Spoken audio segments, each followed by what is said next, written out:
Good morning, everyone, and welcome to Virtual Valley Unitarian Universalist Congregation. It's good to see you in your respective squares this morning. If you are a parent and would like, I invite you now to gather your children around the computer. The Time for All Ages is going to start in just a moment. But as you do that, just a couple of quick announcements. First, next Sunday after the worship service, at the same link as the service, there's going to be a congregational conversation. It's going to talk about the what's next in the search for your next minister and a few other things as well. So be sure and be part of that. Your voice is needed there and will make a difference.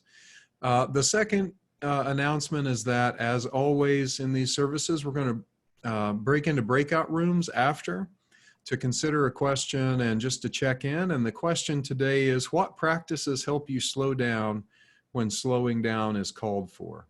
And we'll put that in the chat at the end of the service as well, so you have it with you. But for now, we begin with Marcy and our Time for All Ages. Good morning, everyone. I'm Marcy Bodwin. I'm the Faith Formation Director here at Valley UU. And the book that I have chosen to share with you today is about working up the courage to take a big leap. I thought this was a perfect story for Reverend Andy's last Sunday with us. Andy has shown that he had the courage to make this big change in his career. And now we as a congregation need to work up the courage to face our own big change. So this is Jabari Jumps. If I can get to the correct first page. All right, here we go. I'm jumping off the diving board today, Jabari told his dad. Really? Said his dad. The diving board was high and maybe a little scary, but Jabari had finished his swimming lessons and passed his swim test, and now he was ready to jump. I'm a great jumper, said Jabari. So I'm not scared at all. Jabari watched the other kids climb the long ladder. They walked all the way to the end of the board, as big as tiny bugs. Then they stood on the edge. They spread their arms and bent their knees and sprang up, up, up, and then they dove down, down, down, splash. Looks easy, said Jabari. But when his dad squeezed his hand, Jabari squeezed back. Jabari stood at the bottom of the ladder and he looked up. You can go before me if you want, he told the kid behind him. I need to think about what kind of special jump I'm going to do. Jabari thought and thought. Jabari started to climb up, up. This ladder is very tall, he thought. Are you okay? Called his dad. I'm just a little tired, said Jabari. Well, maybe you should climb down and take a tiny rest, says his dad. Ooh, a tiny rest sounded like a good idea. When he got to the bottom, Jabari remembered something. I forgot to do my stretches, he said to his dad. Stretching is very important, said his dad. I think tomorrow might be a better day for jumping, Jabari said. They looked up at the diving board together. It's okay to feel a little scared, said his dad. Sometimes I feel a little scared. I take a deep breath and I tell myself, I am ready. And you know what? Sometimes it stops feeling scary and feels a little like a surprise. Jabari loves surprises. So Jabari took a deep breath and felt it fill his body from the ends of his hair right down to the tips of his toes. Jabari looked up. He began to climb up and up and up and up until he got to the top. Jabari stood up straight. He walked all the way to the end of the board. His toes curled around the rough edge. Jabari looked out. As far as he could see, he felt like he was ready. I love surprises, he whispered. He took a deep breath. He spread his arms and he bent his knees, and then he sprang up and off the board, flying. Jabari hit the water with a splash. Down, down, down he went, and then back up, whoosh. Jabari, you did it, said his dad. I did it, said Jabari. I am a great jumper. And you know what? What? Said his dad. Surprise double backflip is next. So I think it's okay if we are feeling a little sad and maybe a little scared, but we can do this because Andy has supported us as we have grown into a strong community. We are ready. Oh, thank you, Marcy. What a great message. I sure do want to be like Jabari. That's pretty great. Well, our invocation this morning is written by Reverend Lynn Harris. She titled it, Committed to Respond.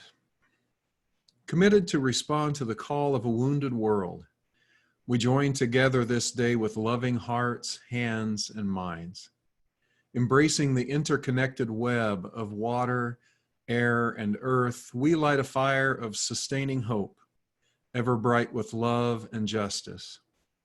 May we bring forth this day new wisdom, strength, and courage to create a new world, not of wealth, but of well-being, a world of new peace and abundance for all.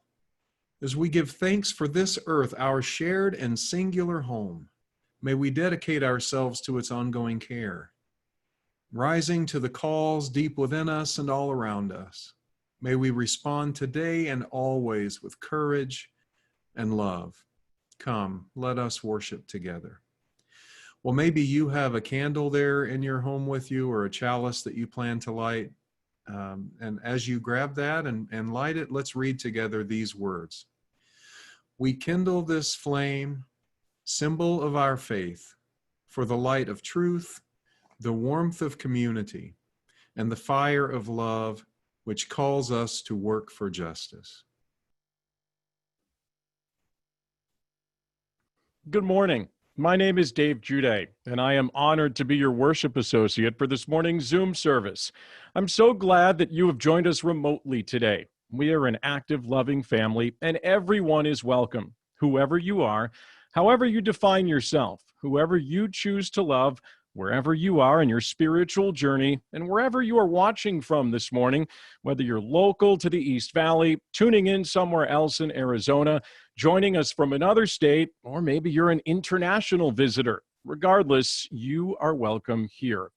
You are also welcome, whether you're a VUU member or regular attendee, or maybe you heard good things about us and you're dropping in for the first or second time. If you do fall into that visitor category, just know that someday, when it's safe to gather in the sanctuary again, we look forward to officially meeting you in person. But until then, thank you for Zooming with us today. As Andy mentioned, there will also be a chance to chat with some of us in breakout rooms after today's service. I'm sure for many of you, just like it is for me, this morning's service is bittersweet because we are saying farewell to our senior minister, the Reverend Dr. Andy Burnett. I do need to pass along an important announcement. There will be a goodbye caravan for Andy this afternoon in the VUU parking lot from 2 until 3 o'clock. Please make sure you are masked up and wave to Andy or send an air hug from the car. There will also be a table set up. That's where you should leave a gift or cards. You will not be able to hand them directly to Andy. Now, whenever my turn comes up in the rotation to serve as the worship associate, I usually try to plan out my welcoming reflection weeks in advance. I don't mind admitting that I'm a preparation freak. Back in Chicago, I'd arrive at ESPN 2 hours before I was to anchor my first sports update. Even now at school, I feel I'm falling behind if I'm not working at least 2 or 3 weeks ahead in terms of lesson planning. But this week was different. For several days, I actually dreaded sitting down and putting words to paper, or in this case, typing them into a Google Doc, because by doing so meant that I was coming to terms with the inevitable, that Andy is leaving our congregation. I've only had the privilege of knowing Reverend Andy and his family for the last 5 years. That's how our family has been in the Valley, having relocated from Chicago to Phoenix in 2015. Andy is one of the main reasons why we were able to settle on a new church home before we purchased an actual home. A few months before flying out to go house hunting, my wife and I checked out VUU while spending part of our spring break visiting my in-laws.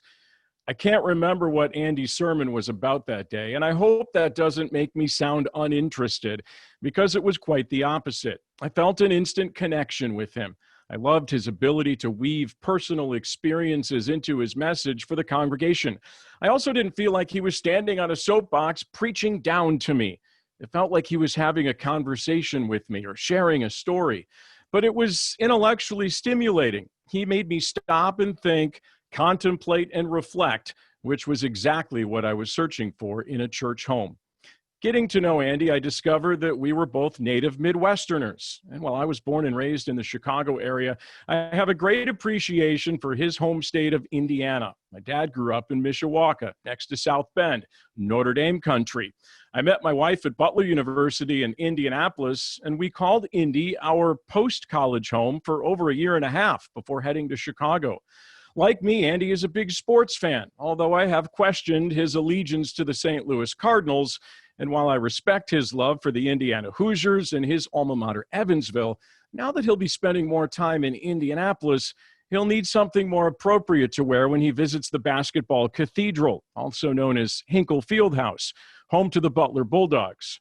This is yours, Andy. Make sure that you wear it proudly, and I hope you can see it even says Basketball Cathedral. I want to thank Andy for encouraging me to get more involved at VUU and for helping me develop my skills as a worship associate, and for being part of our extended family, for hosting Hoosier Night and frying up some darn good breaded pork tenderloin, for inviting me to play what I dubbed old man basketball when Andy, myself, and Dan Schulte thought it would be smart to take on a group of local Ahwatukee 7th graders in a game of 3-on-3. For the record, we won the first game, but we should have quit after that. And for presiding over our 25th wedding anniversary vow renewal ceremony just about a year ago, for being a part of that special day, while also letting Teresa and I add our own creative spin to that memorable ceremony. While Andy's heritage is Scottish and English, mine consists of German, Polish, Austrian, and Irish / maybe Welsh. With no offense to the other three, I usually like to highlight the Irish background. So I went in search of an Irish blessing for Andy as he prepares to depart VUU. It just so happens that Parade Magazine did a list of 130 Irish blessings this past St. Patrick's Day, so I decided to share a few of my favorites, like number 41. As you slide down the banister of life, may the splinters never point the wrong way. Or number 73, there are good ships and there are wood ships, the ships that sail the sea. But the best ships are friendships, and may they always be. Number 55 goes like this: may you always find 3 welcomes in life, in a garden during summer, at a hearth during winter, and in the hearts of friends throughout all your years. And lastly, here's number 110. May your home always be too small to hold all of your friends. As I wrap things up, I want to circle back to the first time I heard Andy preach. As I sat listening to his sermon that day, and again, apologies for not remembering the topic, he reminded me of a much younger Reverend Ed Searle, my longtime and now late minister at the Unitarian Church of Hinsdale in Illinois. Andy knows the impact that Ed had on our family. So he also knows when I say this, putting him in the same class as Ed, in my mind, that is the ultimate compliment. It's been an honor to call Andy my friend and a privilege to work services together. Andy, I wish you the best of luck on your new journey. I look forward to your next chapter, as well as to what you spoke about last week, what lies ahead for VUU as our congregation recreates itself. In closing, here's one more Irish blessing, one for the road, so to speak. Number 86, may the dreams you hold dearest be those which come true, the kindness you spread keep returning to you. With that, once again to everyone, welcome. Let's celebrate and worship together as we continue with our first hymn, Oh, I Woke Up This Morning.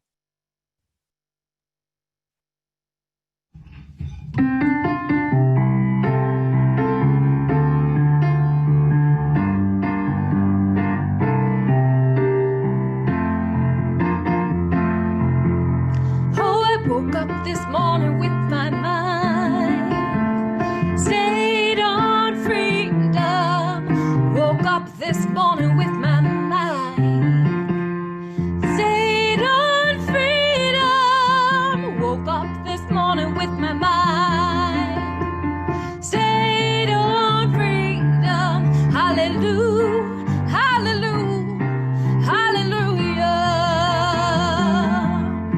I was walking and talking with my mind stayed on freedom. Walking and talking with my mind, yes, stayed on freedom. Walking and talking with my mind stayed on freedom. Hallelujah, hallelujah, hallelujah.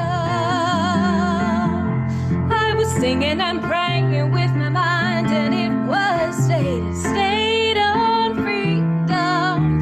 Singing and praying with my mind, and it was stayed on freedom.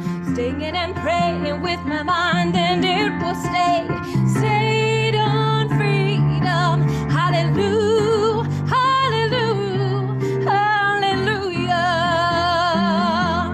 Oh, I woke up this morning with my mind, yes, stayed on freedom. Woke up this morning with my mind, yes, stayed on freedom. Woke up this morning with my mind stayed on freedom. Hallelujah, hallelujah, hallelujah.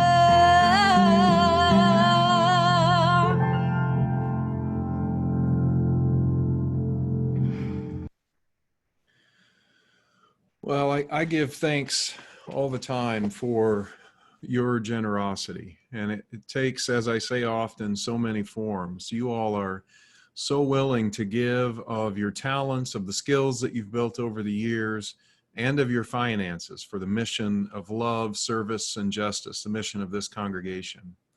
And so if you're looking for ways to make that giving easier financially, you can text your donation to the number on the screen, or you can mail your check to our campus address, and you see that there. I want to express gratitude on behalf of the board and myself and the staff for all that you're doing to continue to support that mission.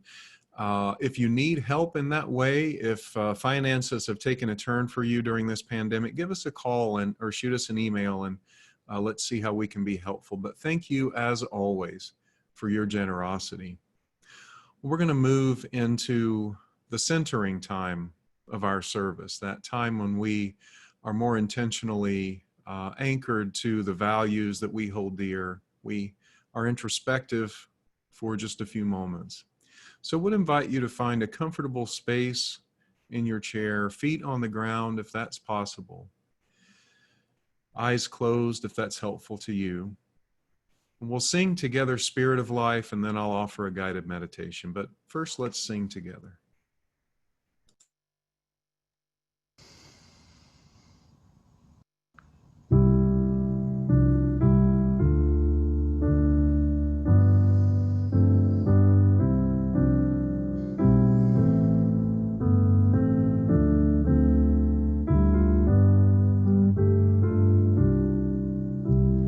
Spirit of life, come unto me. Sing in my heart all the stirrings of compassion. Blow in the wind, rise in the sea, move in the hand, giving life the shape of justice. Roots hold me close, wings set me free. Spirit of life, come to me, come to me. Spirit of life, come unto me.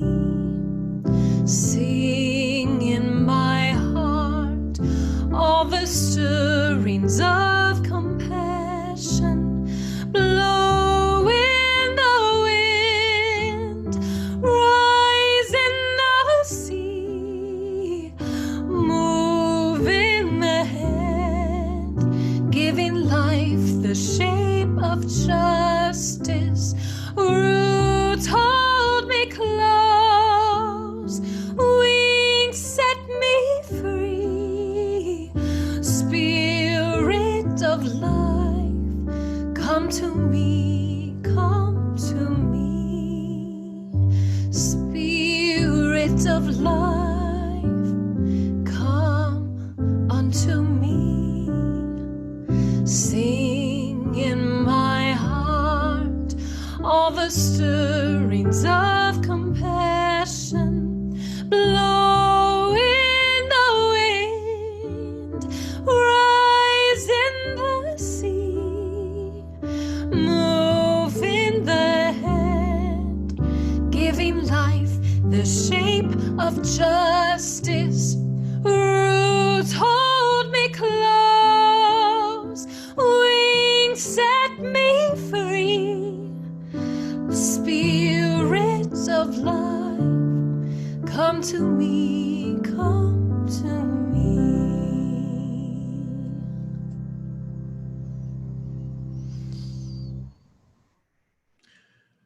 Join me now in a guided meditation that was written by my colleague, Wayne Arneson. We join together now in a time of meditation or prayer. And during this time, you're invited, if you would like, to type joys or concerns into the chat. The lay pastoral care associates will be keeping an eye on those. As we enter into silence, we remember the many connections that sustain and uplift us through this religious community. We remember those who preceded us, whose contributions built a free faith, who built this home for its practice.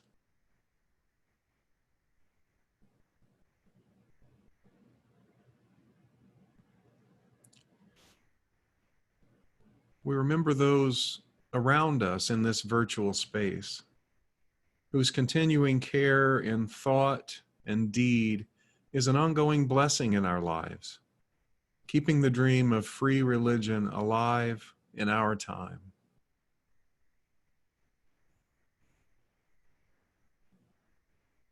We remember those who will follow us, the children presently in our care and those not yet come to light, who will inherit the work of our hands and hearts.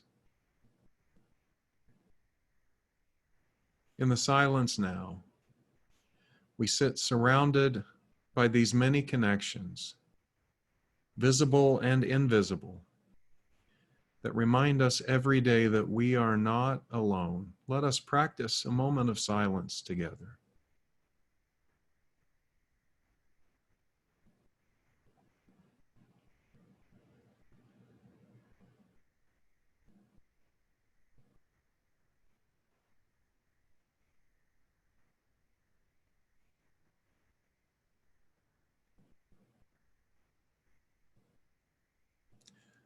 Amen.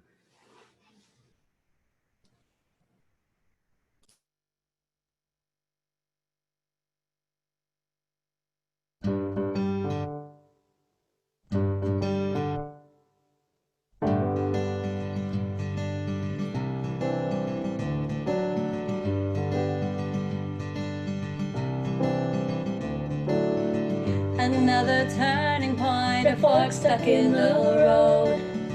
Time grabs you by the wrist, directs you where to go. So make the best of this test and don't ask why. It's not a question but a lesson learned in time. It's something unpredictable, but in the end it's right. I hope you had the time of your life.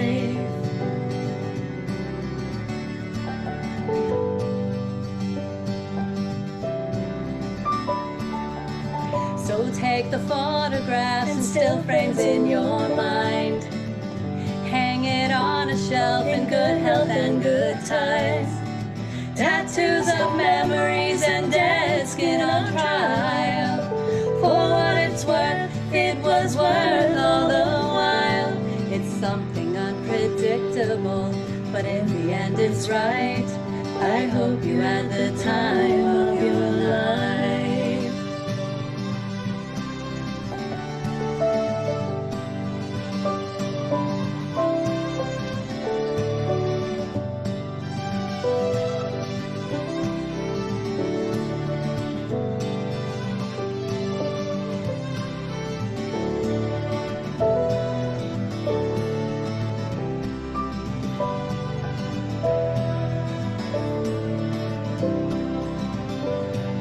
It's something unpredictable, but in the end it's right. I hope you had the time of your life.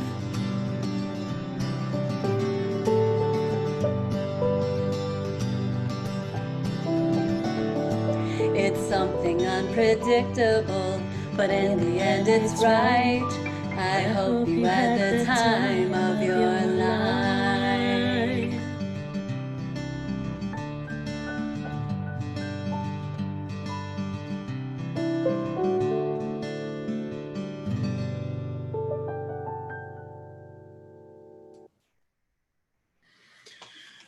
Well, what a great gift. Thank you, Jillian, and thank you, Noel. As a child of the 80s and a young adult of the 90s, I'm still a big Green Day fan, and I'm grateful for that lovely gift of music.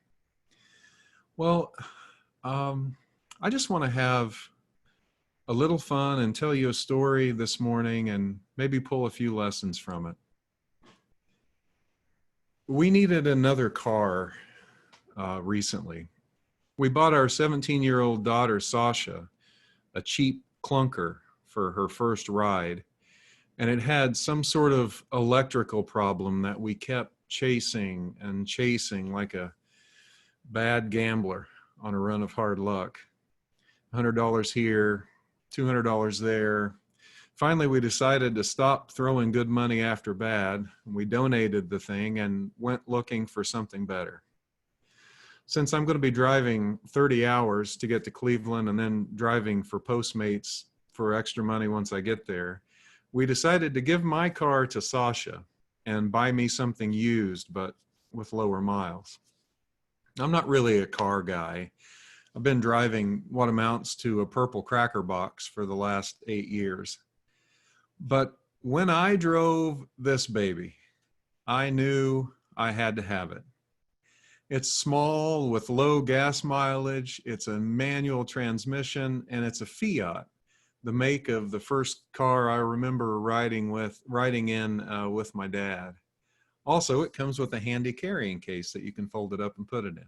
Not really, that last part's not true. But it does tick all the boxes for me. Now, you know me, I have to try to make a moral fable out of everything. So I see in my little Fiat some of the values that are most important to me. I've preached these values over the years here. And this morning, as I preach my last sermon at VUU, I want to leave you with a few things that this little beauty reminds me of. First, know your true self. And don't let other people tell you who you are. Friends, I had to argue with multiple people to buy this car. Heather told me it was too small for me. When I sat down in it, the guy who I bought it from said, "This is too small for you." "No," I said, "you take my money and you take it now." My dad asked if it came with a plunger to get me out of it. But I love this car. And the more I drive it, the more I love it. As Sasha said when she was riding with me, it's like driving a Meteor, a 4-cylinder, 5-speed Meteor. I might be more comfortable in a bigger vehicle. I'm not sure.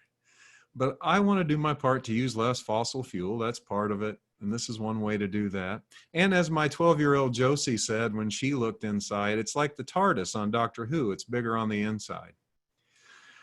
No one who was telling me that I shouldn't buy this car could have known my inner inklings, my values and preferences when it came to buying a car. I think that's a lot like life. Take note of your behavior in the different systems that you're a part of. At work, maybe you try to duck responsibility, but at home, you like to be in charge. Maybe when you go back to see your folks, you instantly revert to being their kid instead of being the grown-up that you usually are. That's all natural, of course. It seems wise to consider with whom we will be vulnerable, but so much of what we experience of each other is a mask that's presented in public. It is a rare and wonderful thing for someone to drop the masks of roles and norms and let us know them as they are, or as close as they can get and we can get to who they are. In fact, I'd say that without some kind of practice of slowing down and listening to our own souls, we may not even know ourselves very well. It's the work of a lifetime to do that. In the absence of knowing yourself, there are lots of people, forces, that will rush into that void and tell you who and what you should be. Advertisers will be glad to inform you what you should buy. Family might want to pressure you into making decisions that you don't prefer to keep you part of the family group. When we don't know our own values, we're tempted to go chasing after approval from everyone. I'm convinced that this lack of self-knowledge is what some people are talking about when they say they can't quite say what, but something is missing from their lives. They may not know who they are. I've been experiencing a little bit of that pressure as people have been anxious about my move. Every time I talk to certain members of my extended family, they say, "Aren't you going to miss your family? Heather and the kids are staying here for the school year." Well, sure. This school year is going to be a challenge, not the easiest for any of us. A lot of people have asked me, "Aren't you going to miss the pulpit?" Well, maybe, or the chair as it is right now. But I'll have opportunities to preach that are already popping up. I experience those as love and concern, questions of love and concern. But I have to work on not taking on other people's anxiety, not starting to worry about what they suggest I should be worrying about. That's not easy for me since I want everybody to like me. But that just means I have to dig in deeper, meditate and read a little more than usual, and think hard about what really are my values. And that's a good thing in any circumstance. So Fiat 500 Lesson 1, don't let other people tell you who you are. And remember that this requires knowing yourself well enough to know the difference between who you are and the pressures that you're getting. You have inherent worth and dignity as you are. The holy is as present in you as she is in anyone else. It's worth the effort to know yourself. Well, second Fiat 500 lesson, travel light. It's a cliche because it happens, or it used to. A family goes to a car lot looking for the family car, and the salesman slaps the side of a minivan or a station wagon and says, "You can fit a lot of groceries in this baby." Well, you can't fit a lot of anything in a Fiat 500. If I take all my books on grief and counseling, I won't be able to fit all my books on family systems theory, and I'll need those.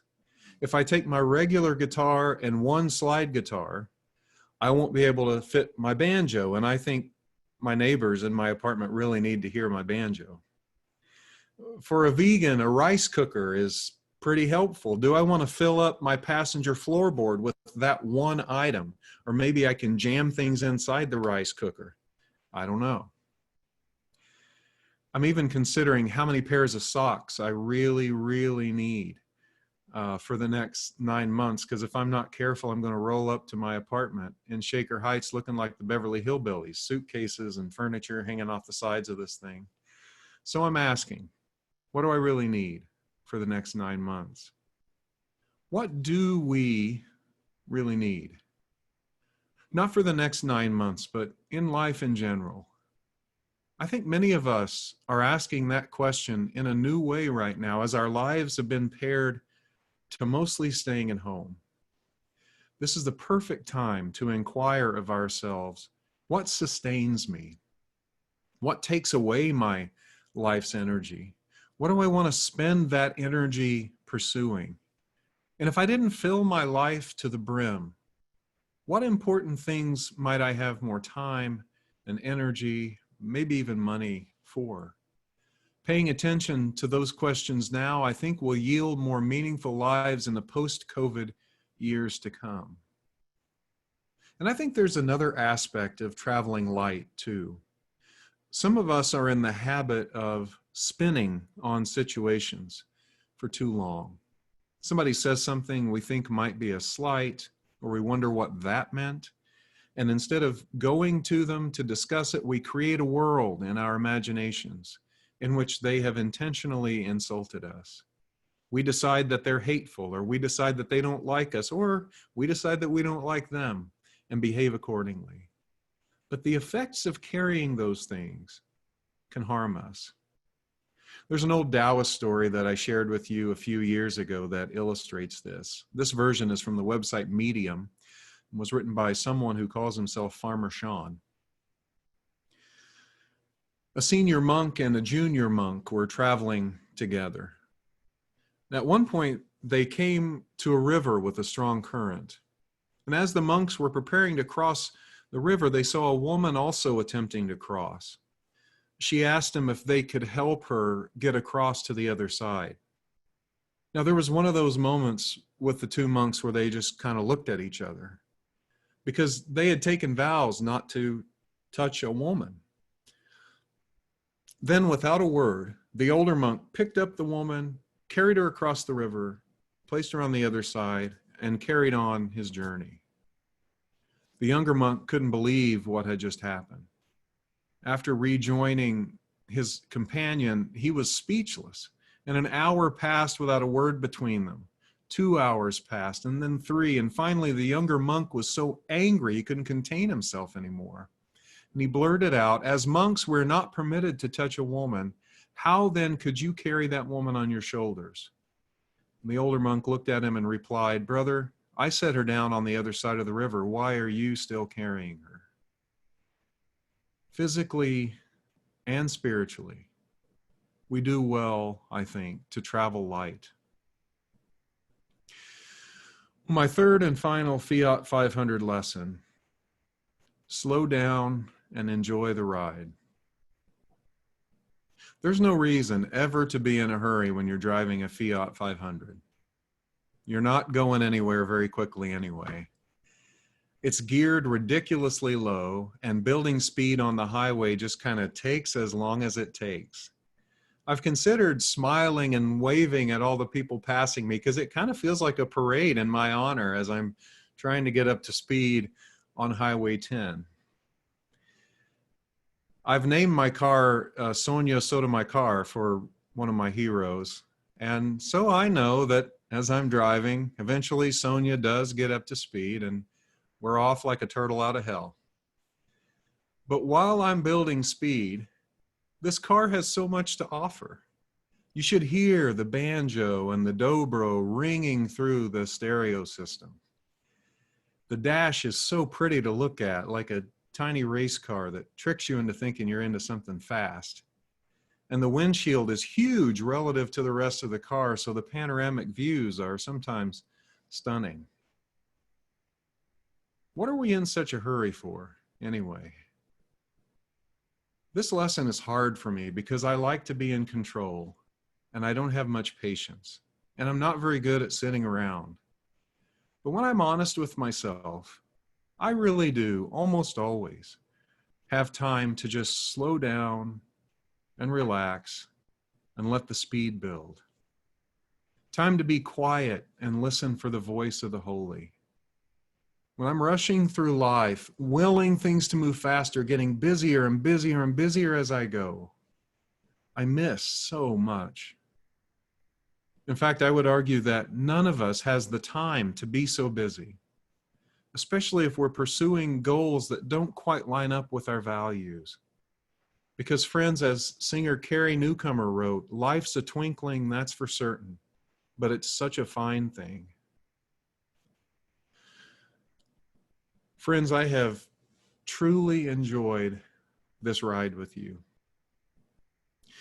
I'm sure the last 8 years have brought their share of pain. It's life, it's messy, and it's beautiful too. But in the end, I am so proud to have accomplished so much with you. Mostly, I'm honored to have been invited into your lives these past 8 years. Some of my favorite memories involve babies who chewed on the flower during dedications, watching you all clap and sing and sometimes dance from the platform, and working shoulder to shoulder with you for social justice. You will be in my heart. I hope I'll be in your prayers, in your heart. But now our roads diverge. Soon another minister will be joining you, and they're in for a treat, and I can't wait to tell them that. For you individually, for me individually, and for you as a congregation, these lessons apply. Know who you are as an individual and as a congregation, and don't let anyone tell you otherwise. Travel light, including being generous when mistakes are made. And friends, slow down and enjoy this crazy, holy, brief ride. May it be so. Amen.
It's always nice to hear an archived recording of the VUU choir from the vault as we look forward to the day that we can once again gather together and enjoy live music in person. Right now, please join me in reciting the words that we use to extinguish our chalice. Though we extinguish the chalice, our connection to each other and this community remains. May its light guide us this week as we walk the path of justice, speak words of love, and fill our world with compassion until we meet again.